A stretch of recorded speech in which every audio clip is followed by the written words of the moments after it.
dramáticamente de tema porque hay un mal que afecta a más de 15.000 personas en nuestro país. No tiene cura y la verdad que inhabilita totalmente a una persona. Y hablamos del Parkinson y por eso tenemos a Pedro Chaná, neurólogo de la Clínica Pedro Nacional. Chaná, ¿cómo está usted? ¿Cómo está, doctor? ¿Cómo está? ¿Cómo le va? ¿Sabe que Sí. son más de 15.000 personas, dijiste tú? Más de 15.000 personas. Como el caso, por ejemplo, de Don Ángel, pero hoy día hay algunos avances que permiten que la persona pueda mejorar su calidad de vida. Vamos a conversar con usted, pero antes vamos a revisar particularmente este reportaje. Aunque no es mortal, el Parkinson está dentro de las enfermedades más temidas. Sus efectos se han encargado de aquello, un mal que es absolutamente invalidante y que reduce el día a día a vivir tratando precisamente de evitar sus síntomas. Años de dificultades, de problemas psicológicos, físicos, porque con enfermedad de rigidez que uno constantemente está muy tenso. Don Aníbal tiene 75 años y lleva más de 20 conviviendo con la enfermedad. Lo más duro, asegura, es darse cuenta que poco a poco se va perdiendo la autonomía y que incluso para las cosas más íntimas o sencillas es necesaria la ayuda. En principio intentaba trabajar, hacer las cosas bien, pero con el tiempo esta enfermedad ha ido avanzando. Me cuesta muchísimo hacer cualquier cosa en este momento. Trato de ayudar aquí en la casa a mi esposa en lo que corresponde a lo doméstico. Aseo, lavado de platos, todas esas cosas. Cosas muy simples, pero igual así a veces me cuesta que no las puedo hacer. Esta enfermedad impide desplazarse, tanto de pie como en la cama misma. En la cama es un dilema estar acostado porque cuesta levantarse, cuesta darse vuelta, girar. Lleva más de 50 años junto a su mujer, la señora Rosa, y es que el apoyo de los más cercanos es fundamental para sobrellevar este mal, que con los años solo va empeorando. Relativamente cómo iba avanzando el Parkinson. Entonces yo me asusté harto, lloré harto. Después dije, bueno, si mi viejo lo tiene va a ser hasta que se muera, porque no hay remedio que quite el Parkinson. Bueno, y siempre luchando al lado de él, las pastillas, ni a los remedios, pidiéndole hora al médico, siempre dándole ánimo. Lloro mucho, sí, de repente, pero siempre estoy bien. Al menos 15.000 chilenos viven hoy con la enfermedad de Parkinson, aunque los investigadores estiman que la cifra real debe ser más cercana a los 35.000. Hasta hoy no existe cura para la enfermedad. Sin embargo, los tratamientos han avanzado en su control. Toda la medicina apunta al control de los síntomas. Los pacientes pueden caminar mejor, regulan su capacidad de equilibrio, tienden a tener ser menos invalidantes en todo lo que son sus movimientos. Francisco Casas recibió la noticia a los 40 años y asegura que la gente cambia en su relación con un enfermo de Parkinson, principalmente debido a la ignorancia. En los días malos, muchos prefieren alejarse porque no saben cómo comportarse frente a ellos. El tema pasa por la ignorancia propia y la ignorancia, digamos, del amigo, del conocido, ¿no? Porque cuando tú estás, digamos, con un día malo, te evitan porque no saben cómo comportarse contigo, ¿eh? Los complicáis, digamos. Cosas cotidianas para la mayoría pueden significar una lucha interminable para el enfermo con Parkinson. Horas pueden demorarse incluso simplemente en vestirse. Yo tengo días en que prácticamente no puedo caminar. Yo me paro y yo empiezo a caminar así y no puedo mover las piernas, o me trato de vestir, no puedo hacerlo. Neuromagnetics, lugar donde se trata cada cierto tiempo, Francisco, nos cuentan de esta nueva tecnología y cómo cambia la vida de sus pacientes. Esta es una bobina que emite un campo electromagnético. El campo electromagnético es una onda mecánica que golpea tanto la superficie del cuero cabelludo como la corteza cerebral, y eso en definitiva a lo largo de las sesiones va repercutiendo en cambios sintomatológicos en los pacientes. Una enfermedad dura, autodegenerativa y que no tiene cura conocida. Día a día va limitando aún más a quienes la padecen. Sin embargo, son ellos mismos quienes entregan los relatos más esperanzadores en torno al Parkinson y aseguran que con el apoyo de los seres queridos solo hacen falta las ganas para poder continuar.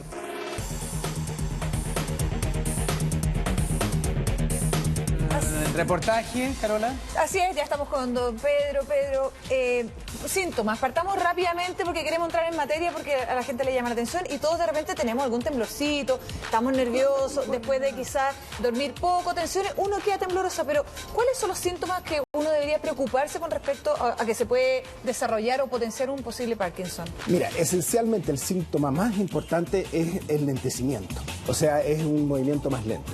¿Ya? Pero ese es como el eje, de ahí partimos. Pero el lentecimiento es difícil porque si yo te digo, ¿estás más lento? Sí, a veces estamos más lentos, sí. A veces trasnochamos y no estamos en nuestra... ¿Pero más lento físicamente o de cabeza? Como que nos cuesta más pensar... Como a las 5:30 de la mañana cuando uno se levanta, por ejemplo. Ponte tú. Mira, es que lo que pasa es que es una lentitud con más cosas. A ver, ya, entonces, ¿cómo podemos entender estas cosas? Nuestro cuerpo empieza a tomar una postura determinada. Y esa postura nos lleva, por un problema del cerebro, de nuestros neurotransmisores, nos lleva a que esté más torpe para realizar los ejercicios por mal control. Ya, para hacerse una idea, vamos a usarte como maniquí, digamos, ¿sí? De ejemplo, te voy a pedir que adoptes ciertas posturas y te voy a pedir después que te desplaces con esas posturas. Ya, mira, te voy a pedir que flectes las rodillas. Sí. Como esquiando. Como esquiando, efectivamente.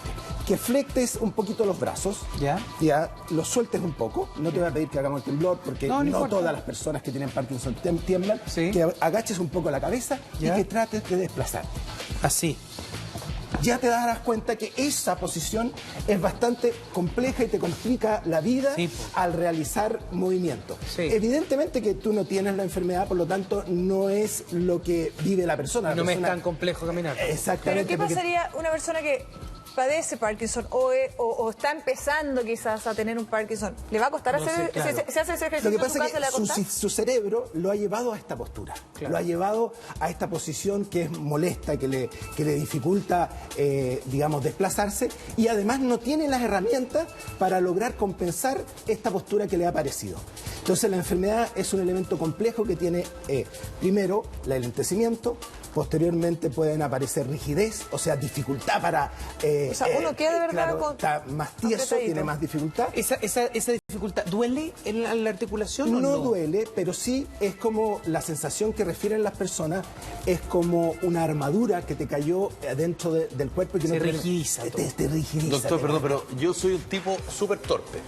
Me pego en las lámparas, boto los vasos, soy torpe, súper torpe. Las manos. O sea, mal. Y claro, y ando medio tullido de repente, como dice el Nacho, falta de sueño. Por lo tanto, ¿cómo puedo hacer la diferencia de personas que pueden ser muy parecidas a mí a alguien que efectivamente está desarrollando un Parkinson? Porque bajo la lógica yo debiera estar desarrollándolo, pero desde hace mucho tiempo, pero pareciera ser, espero, que tenga que ver con torpeza más que con otra cosa, digamos. Entonces, ¿cómo diferencio? Efectivamente. Porque si yo te estoy mirando, por ejemplo, de las cosas que yo hago habitualmente en la consulta, es que salgo a recibir al paciente en el pasillo y lo miro cuando se desplaza libremente desde el asiento hasta a donde esté. Y ahí algo denota. Entonces, por ejemplo, se denota que al ponerse de pie le cuesta. Ok. Ya, por ejemplo... ¿Se ponen un poco ágiles? Efectivamente, eso es lo que te iba a continuación. Tú empezaste a manipular los brazos y a moverlos. La persona con una enfermedad de Parkinson suele no bracear. Bracea menos, no mueve, tiene una marcha como robotizada, los pasos son más cortos y muchas veces por esta misma posición, por problemas biomecánicos, se va hacia adelante y va alcanzando doctor, en la primera etapa eso ya desde comienzo. ¿Antes de los temblores? Lo que pasa que si uno lo mira, en lo que ha sucedido con el tiempo, es que el diagnóstico se ha ido adelantando. Esto que hemos estado viendo y lo que vimos aproximadamente en los primeros videos, ¿no es cierto?, es una persona ya con todos los síntomas desplegados. Los primeros síntomas iniciales son más evidentes los productivos, es decir, los que se ven. Y uno de ellos es el temblor. Y normalmente... Pero esos son de los primeros síntomas, son de la fase 1, si se puede decir de alguna forma. Exactamente. ¿No? ¿Y es verdad que pierden el olfato en un principio? Bueno, estás apuntando porque actualmente, muy bien, se aprendió la lección. Es que me aprendí la materia. No sabía. Lo que pasa es que ahora se sabe que la enfermedad tiene síntomas no motores, ¿ya? Que vienen antes que aparecer los síntomas motores. Dentro de estos existe el trastorno olfatorio.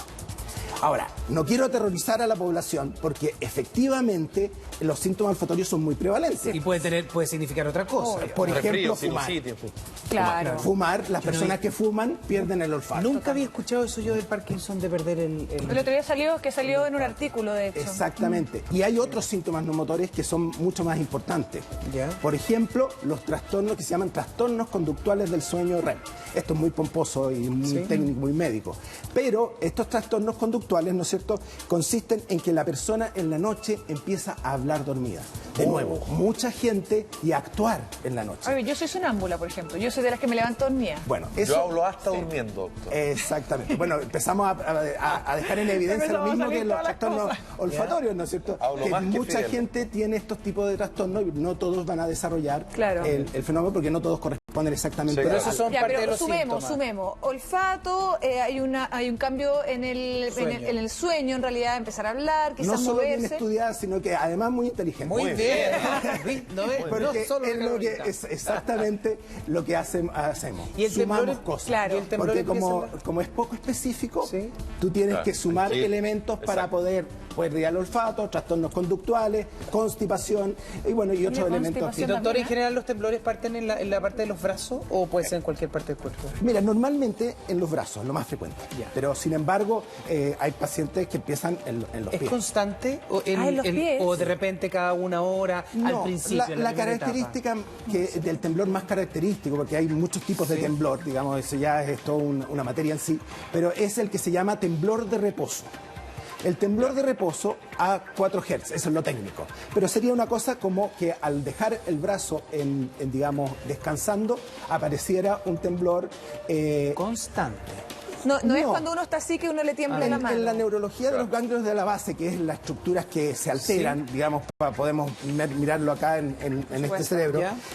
Si nosotros pensamos el cerebro, lo tenemos aquí en todo, digamos, su dimensión. Si nosotros pensamos, esta falla está metida en esta zona, Ya, perfecto. en la zona profunda del cerebro. Ya.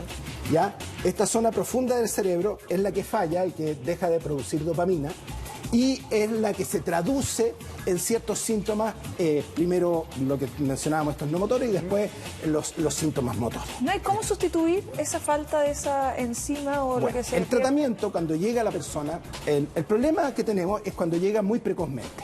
¿Ya? Suponte tú te diste cuenta de que tenías problemas de olfato, que además tenías estos trastornos conductuales y todo esto. Mareos también dicen que uno lo siente. Sí, pero en etapas más avanzadas, avanzadas, sí, no tan Es iniciales. que eso me salté de etapa, perdón. Menos uno. Claro. La cosa es que en esta etapa más iniciales, los tratamientos son sintomáticos. Los tratamientos no son curativos. Lamentablemente hasta la fecha no contamos con nada que pueda curar la enfermedad. Ya. Pero sí contamos con tratamientos que mejoran los síntomas. Ya. Y uno de los problemas que tenemos es que cuando hay pocos síntomas, también hay poco efecto. Claro. ¿Ya? Porque efectivamente si yo le doy un medicamento a una persona Se va a que notar. tiene pocas molestias, se nota poco. Y el ejemplo, doctor, que usted dio de una posición normal, como decía la Carola, no así, porque Claro, obvio porque que si uno está claro, así, la eso no gente es dice, oye, normal, tengo digamos. Parkinson porque empieza Claro, a no es tiritar. una posición normal esa. Después de un café, Pero después si de un uno está energético. así, Bueno, ese temblor, que es el que tú mencionas, es más bien el temblor fisiológico Claro. o el temblor esencial. Y ese es un temblor que no tiene que ver con la enfermedad de Parkinson. Pero Es si un buen uno, punto. si uno, por ejemplo, Sí, está en posición normal, así como está el ejemplo, Sí. y efectivamente empieza a tiritar la mano, ¿ese Algo ahí. tiritón parte de un día para otro o va un día un poquito, al día siguiente, al mes fuerte. siguiente? Retomando un poco este asunto, sí, efectivamente va de a poco. ¿Por qué? Porque estos son sistemas de regulación, no son sistemas permanentes. Es un sistema que ayuda a que digamos, el movimiento sea más fluido. Por eso lo que vamos a ver es la falta de fluidez del movimiento. El sistema no es de acción directa, es modulando al sistema del movimiento. Es una acción indirecta. O sea, la mano, estamos viendo que la mano se empieza a mover de a poquitito ahí y puede ser ejemplo. también el pie, después va cambiando los lugares, va sumando. Va sumando, por ejemplo, otro tipo de alteraciones. No es que sea solo el temblor. Nosotros le pedimos, cuando va a la consulta, lo miramos, le pedimos que camine, vemos cómo camina, si desbracea menos, si no bracea menos, etcétera, y le pedimos que haga algunos ejercicios. Doctor, una última última pregunta, porque ya estamos casi a pasar a nuestro departamento de prensa, pero edad, porque pensamos que era una enfermedad que solamente afectaba a los adultos mayores, a la tercera edad, pero vemos hoy día hay casos muy conocidos de gente muy joven que padece Parkinson. Bueno, la gran mayoría se empieza a expresar entre los 50 y los 60. ¿Ya? Ese es el punto más crítico de presentación. Sin embargo, existe un grupo que afortunadamente no supera el 5%, que empieza antes de los 40 años. Perfecto. Y evidentemente eso se conoce como Parkinson juvenil, que es lo que habíamos visto en Caballero. Claro, don Aníbal tiene, yo le mando un saludo, ellos estuvieron a Llegado Carta el año pasado conmigo. Sí. Él, don Aníbal, hace 23 años que lo tiene. Claro, y empezó muy poquitito y él no quería ir al doctor, no quería darse cuenta de que algo le estaba pasando porque era muy invalidante. Hay todo un tema ahí psicológico en el proceso de aceptar la enfermedad. O sea, asumir cualquier enfermedad crónica es todo un problema, digamos. Claro. Es un cambio de identidad. ¿Qué podría hacer una persona que piensa que en este caso puede padecer porque es hereditario?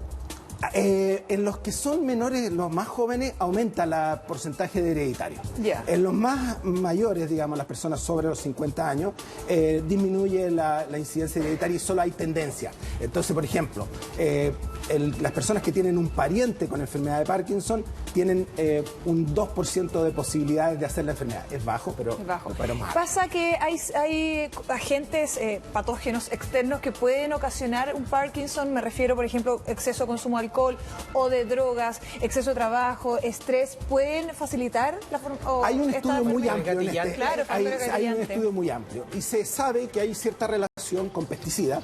¿Ya? Hay relación con aguas de pozos, las aguas de pozos, que parece que generan ciertas bacterias que pudieran generar. Y bueno, se habla de agentes oxidantes en términos generales. O sea, la vida, la vida sana, la dieta mediterránea sería un factor protector. Y el café. Doctor Pedro Chaná, nos quedaron muchas cosas, lo vamos a invitar de nuevo, por supuesto, neurólogo de la Clínica Alemana para hablar de este y otros temas, doctor. Tenemos que irnos de inmediato.